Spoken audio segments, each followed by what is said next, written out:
নমস্কার বন্ধুরা, দীপাস কিচেনে আপনাদের সবাইকে স্বাগত।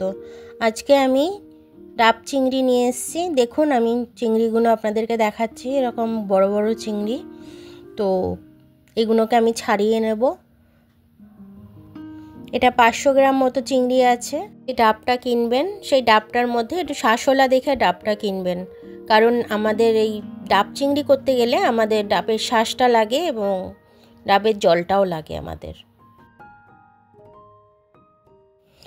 ফ্রাই প্যানের মধ্যে আমি তেল দিয়ে দিয়েছি, তেল দিয়ে একটু হলুদ দিয়ে দিয়েছি, দিয়ে একটু নুন দিয়ে আমি ফ্রাই প্যানে হালকা করে ভেজে নেব এটাকে। এটা ঠিক ভাজা বলে না, আমি 2 মিনিট নেড়ে এটাকে জাস্ট নামিয়ে নেব। দেখুন, এটা আমার হয়ে গেছে। আমি এবার এটাকে নামিয়ে নেব। 1 প্যাকেট সর্ষে আমি ভিজোতে দেব নুন আর হলুদ দিয়ে। তারপর ডাবের যে জলটা আমার বেরিয়েছে, সেই ডাবের জলটা দিয়েই আমি এটাকে ভিজাতে দেবো, দিয়ে এক সাইড করে রেখে দেবো। দেখুন, ডাবের জলটা সবটা দেবেন না, ডাবের জলটা দিয়ে আমাদের আরও কাজ আছে। মিক্সিতে দেখুন আমি কাঁচা লঙ্কা নিয়ে নিলাম আর 25 গ্রাম মতো পোস্ত নিয়ে নিচ্ছি। ওটার মধ্যেও আমি ডাবের জল দেব আর একটু নুন দিয়ে দেবো, দিয়ে আমি এটাকে ঘুরিয়ে নেব। এটা যখন অর্ধেক ঘোরানো হয়ে যাবে মিক্সিটা আমার, তখন আমি আবার ঢাকনাটাকে খুলে ডাবের যে মালাইটা থাকে ওটা দিয়ে এবার আমি একটু ঘুরিয়ে দেবো। ঘুরিয়ে দিয়ে আমি আবার যে সর্ষেটা গুলে রেখেছিলাম সেটার মধ্যেই সব মিশিয়ে দিলাম। তারপরেতে একটু চামচ দিয়ে ঘুরিয়ে দেবো।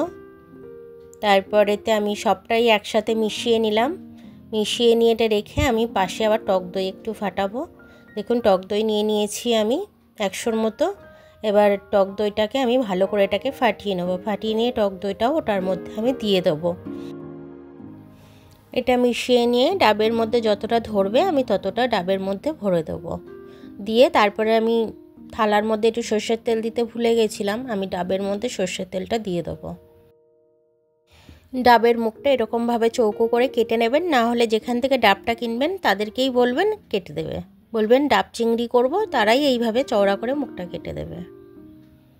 আর দেখুন, যতটা আমার চিংড়ি ধরছে আমি ঠিক ততটাই চিংড়িটা ধরানোর চেষ্টা করছি। দেখুন, ধরে গেছে। এবার আমি ওর কাইটা ঢেলে দেবো ওর মধ্যে। যতটা কাইটা ধরে ততটাই আমি ঢেলে দেব। এবার দেখুন, আমি সর্ষের তেলটা দেব এর মধ্যে। আপনারা অ্যাকচুয়ালি থালার মধ্যেই সর্ষের তেলটা মিশিয়ে নেবেন। আমি থালার মধ্যে সর্ষের তেলটা ভুলে গেছিলাম, তার জন্য আমি ডাবের মধ্যে আবার এক্সট্রা করে দিলাম, দিয়ে আবার চামচ দিয়ে ভালো করে নেড়ে দিয়েছি।